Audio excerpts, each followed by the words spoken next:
wada qabanqaabiye saddex garab ayuu ka kooban yahay jamciyatul ahbaab oo kamid ah jamciyadii madaarista qaybo badan ay ku duwan gashanaayeen jamciyatul qaadiriya jamciyada labaad oo ayaduna ah iyo culimada waaweyn ahlu sunna wal jamaa ee qaybaha kamid ah imika la joogay iyo qaybaha kalaba way soo qabanqaabiyeen ee wadanka Soomaaliland jamhuuriyadda Soomaaliland inta markan ka gudbo manhajka waxay culimadu uga hadlayaan ama masaa'ilka loo taabanaya waxa weeyaan wuxuu xambaarsan yahay iyo khatarta uu xambaarsan yahay manhajku waa meeshii aynu raaci lahayn ee aynu ku dhaqmi lahayn ilaahayna aynu ku caabudi lahayn dhaqanka iyo mucaamalaadka dhexdeena ah iyo ka ilaahay loogula macaamilayabana aynu ka baranayno ee diinteena islaamka lagu tarbiyeenayo qofka marka hadii uu qofka ka qalloocdo oo uu khatar xambaaro wuxuu noqonayaa marka qof khasaaroobay oo tacabkii lagu soo bixiyay uu khasaaroobay hadii manhajku uu manhaj fiican noqdo oo sidii loogu talagalay iyo shariicada islaamka iyo madhabkii la waafajiyo khalkhalka laga ilaaliyana ummadda iyo midhaha soo baxaya ummad midaysan oo maxabo iyo kalgacayl iyo walaalnimo ay ka dhaxayso ayay noqonayaan marka muhiimadu waxay uga hadlaysaa waa masiirkii ummadan waa mustaqbalkii jiilka soo kacaya waa cibaadadeeni baritaan ilaahay ugu dhawaanay waxa soo dhan buu xambaarsan yahay culimadana mas'uuliyad baa ka saaran inay ka hadlaan waxyaabaha diinta khalkhal gelinaya waayo ayaga ayaa warathatul anbiya ayu nabigu sallallahu alayhi wasallam inta markaan halka ka gudbo marka koobaad sidoo Sheekh Khalid sheegay waxaan taaban doonaa bal manhajka kala duwan ee alla soo qoray ee khalkhalku ku jira culimada ay tilmaameen meelo kamid ah akhdaa kamid ah xagga fiqiga khalkhal baa kaga jira xagga siiradana khalkhal baa kaga jira xagga xadiidkana fikr khalkhal baa kaga jira xagga tafsiirkana khalkhal baa kaga jira xagga higaada khalkhal baa kaga jira dhammaan manhajka waan akhrinay aqeedada waan akhrinay dhamaanteed fiqiga waan akhrinay dhamaantii siirada waan akhrinay dhamaanteed tafsiirka waan akhrinay higaada waan akhrinay tajwiidka marka laga yimaado qaybaha kala duwan dhamaantood khalkhal baa ku jira marka nuqdooyin kooban baan ka soo qaadan doonaa tusaale ahaan oo kale juska koobaad marka laga hadlayo juska koobaad ardayda loogu talagalay qaybtiisa siirada marka uu maray lambarka 17aad markuu ka sheekeeyay dhalashadii nabiga sallallahu alayhi wasallam dhalashadii nabiga markuu ka sheekeeyay wuxuu sheegay sanadkii nabigu uu dhashay uu sheegay bishii nabigu uu dhashayna uu sheegay maalinkiina uu sheegay laakiin waxa ka maqan bishii nabigu uu dhashay intay mareysay 12 bisha Rabiul Awwal ee ay bishu ku beegneed way ka maqan tahay oo lama sheegin sidoo kale marka juska saddexaad la marayay asna isla siirada mar labaad baa la soo celiyay nabiga dhalashadiisii uu ka sheekeeyay sidoo kale waxay ka dhex saaray oo aan ku cadayn meeshan lagu sheegin maalinkii nabigu uu dhashay bishu intay mareysay waxa la sheegay oo kaliya maalinku inuu Ithniin ahaa iyo bishu Rabiul Awwal ahayd laakiin intay bishu mareysay lama sheegin halka markay labada mawduuc ay dhaceen ayaa mar saddexaad waxa siirada la soo celiyay markii nabigu geeriyooday sallallahu alayhi wasallam qaybta manhajka saddexaad yaani qaybta saddexaad siirada ayaa waxa lagu sheegay markii nabiga geeridiisa laga waramayay nabigu inuu dhashay inuu dhintay Rabiul Awwal waliba maalin Ithniin inuu geeriyooday dabeetana waxa la cadeeyay bishu intay ahayd waxa ay 12 bish ayuu geeriyooday waxa meesha markaa ka muuqanaysa kutubii siirada saynu maraynay markay kutubta siirada akhrisanayno nabigu maalinku dhashay waxay sheegi jireen maalinkii uu dhashay iyo bishii uu dhashay iyo intay bishu mareysay haddana marka xagga geerida la marayo waxay sheegi jireen maalinkii uu geeriyooday iyo bishu geeriyooday iyo maalinkii intay bishu mareysay qolyaani marka manhajka inoo qoray nabigu maalinkii uu dhashay bishu intay mareysay way ka saareen laakiin maalinkii uu dhashay bishu intay mareysay way sheegeen halkaana ardaydii waxa muuqanaysa in dhimashadii nabiga qura la barayo laakiin aan la barayn maalinkii nabigu uu dhashay bishu intay mareysay salawaatullaahi wa salaamu alayhi tamam waayo waxay xambaarsantahay in maalinkii nabigu uu dhashayna lagu ilowsiyo oo nimco ahayd oo la yiri farxa maalinkii nabigu uu geeriyooday oo la yiri masiiba idinku dhacay sabra in dadka hadana ayadana la bara way xasuusinaysaa masaa'ibtii inaan baranayno oo masaa'ibtii leeyno diiday inaan baranayno ka sabirno inaan isku taxalujinayno ayadoo in la sheega aanay xumayno labadaba in la sheega aynu rabnay tii wanaagsanayda in laga shukri noqon la ogaadana la qarinayo ayadana aan la sheegin qodobka saddexaad markaan u gudbo qaybta fiqiga markaan meel yar ka soo qaato fiqiga juska koobaad markuu ka sheekeynayay dahaarada ayaa wuxuu ka soo sheekeeyay mawduuc wuxuu ka hadlay istijadu ka hadlay deetana wuxuu tiriyay waxyaabo in lagu istijoodo ay xaraan tahay asagoo aan wax istijo la yiraahdo markii hore ardayga aan soo barin waxa la rabay ardayga in istijada la soo baro istijo waxa la yiraahdo loo soo sharxo ka bacdi marka istijo uu barto ka bacdi dabeetana la sheego waxyaabo aan lagu istijoon kareynin asagoo manhajka aan lagu sheegin waxa istijo tahayba oo istijaba laga hadal ay ardaygii waxa loo soo gudbiyay waxyaabo ay xaraan tahay in lagu istijooda muxuu in lagu istijoodo xaraan ka garan istijo ma asaga soo fahmayba waa khalad kale ayaduna xagga fiqiga ka muuqanaya markaynu eegna xagga aqeedada meelo kamid ah waxa ku jira taqsiim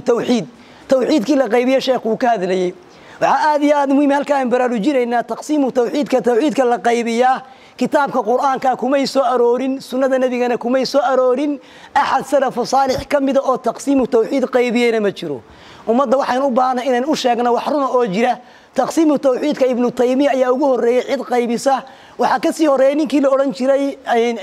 ابن بضع العكبرينين كيل أورنجري أصلاً نين ضعيف هذا كسي هري وأصلاً مدة حاجة كسي هري وحقيبي أو كسي هري مرة وحنا سلف كي قيبين كتاب كان لجوها ينين سنة لجوها ينين نبي جينا آنو صمين ولي بدت كاسو قيبيين بدو حيكون واقع مركي بنشده وحشة جيان إن إيرانا النبي وحانو صمينين مؤجلين مركا النبي وحانو صمينين أو تقسيم توحيده ولي بسيدو شيخ وشيخ توحيد كأرجع التوحيد شرعنا وما قيب سما لغتنا وما قيب سما أيضا وآخرت كويا لما شاس وأيضا عجيب كلوانا تقسيم التوحيد كما رأي فرقين كمنحرف كأي كذا لنشرين ويان فرقين كمان تحكير كوردن سيد الشباب أوكله داعش أوكله بوق حرام أوكله فرقين كمان تأمد خريبي أوردن ماشي كد العين دتك قيبنا كجالسيين قيبنا أي مسلمين كقد جوا تقسيم التوحيد مركوا ماشي وكذا شيء فيرس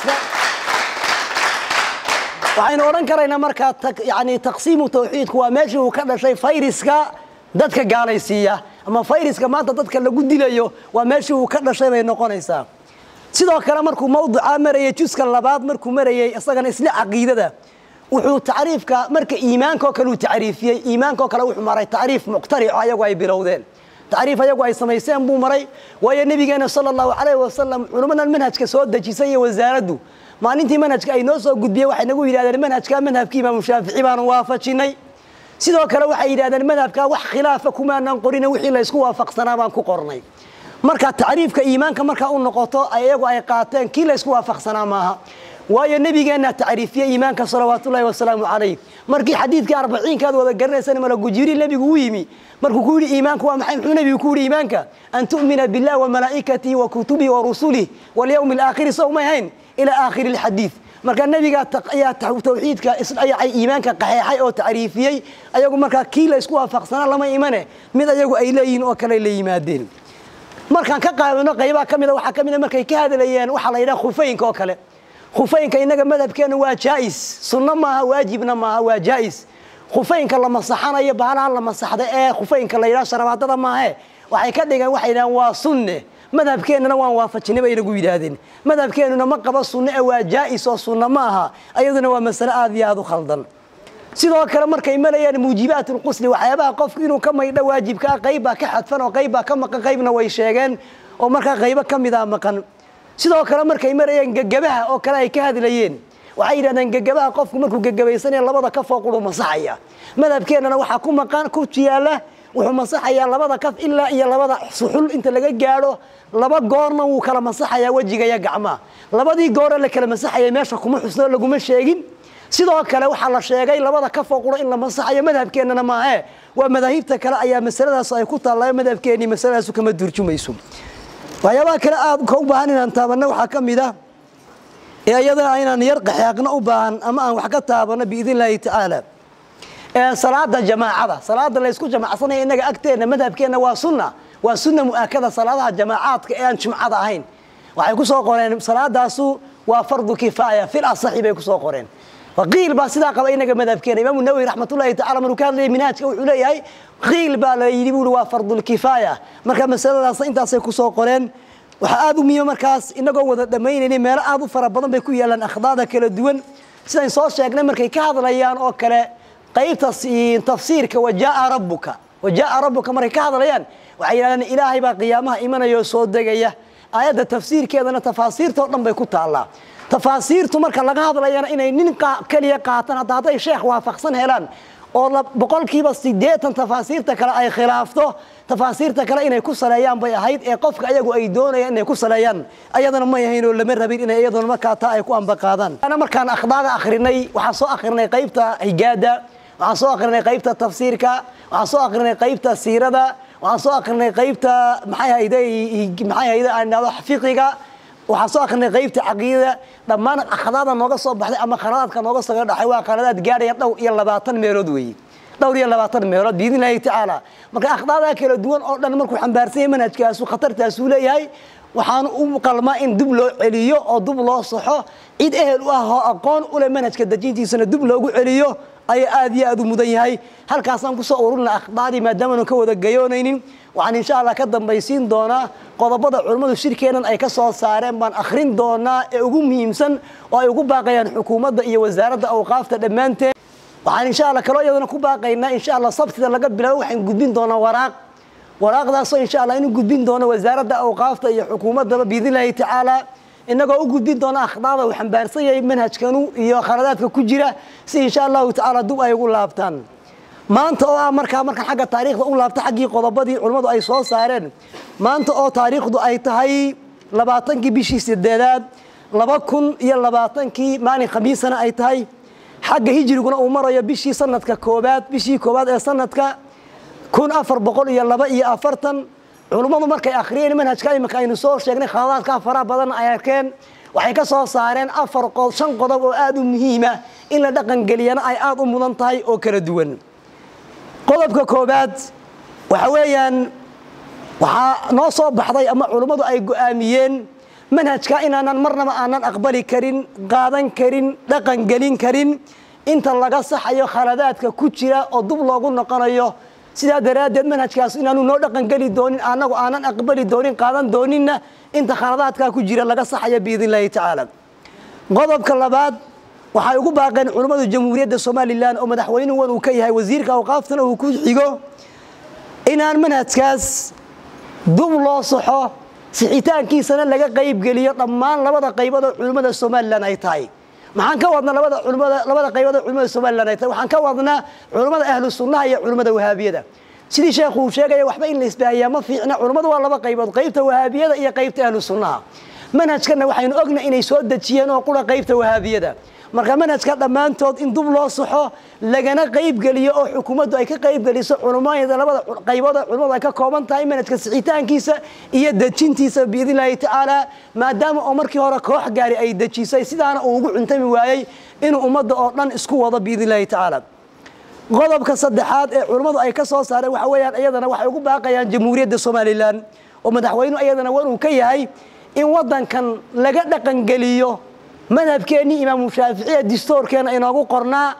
si looga baxo khalkhalka iyo khilaafka iyo waxyaabaha aarada kala duwan aynu ga baxno sida wadamada caalamku ay wadan kasto islaami madhab gaar ah uu leeyahay madhabkana loogu wada dhaqmo si khilaafka loo yareeyo afkaarta kala duwan oo yaraato in xukuumaddu ay dhaqan galiso madhabka wadankeena ka jira ee distoorkeena inoogu qoran oo ay xilis ka saaraan si aynu ga baxno maalin walba khilaafaadka inoogu soo noqonayo ee masaa'ilka maanta manhajka inoogu qoran ay ka yimaadeen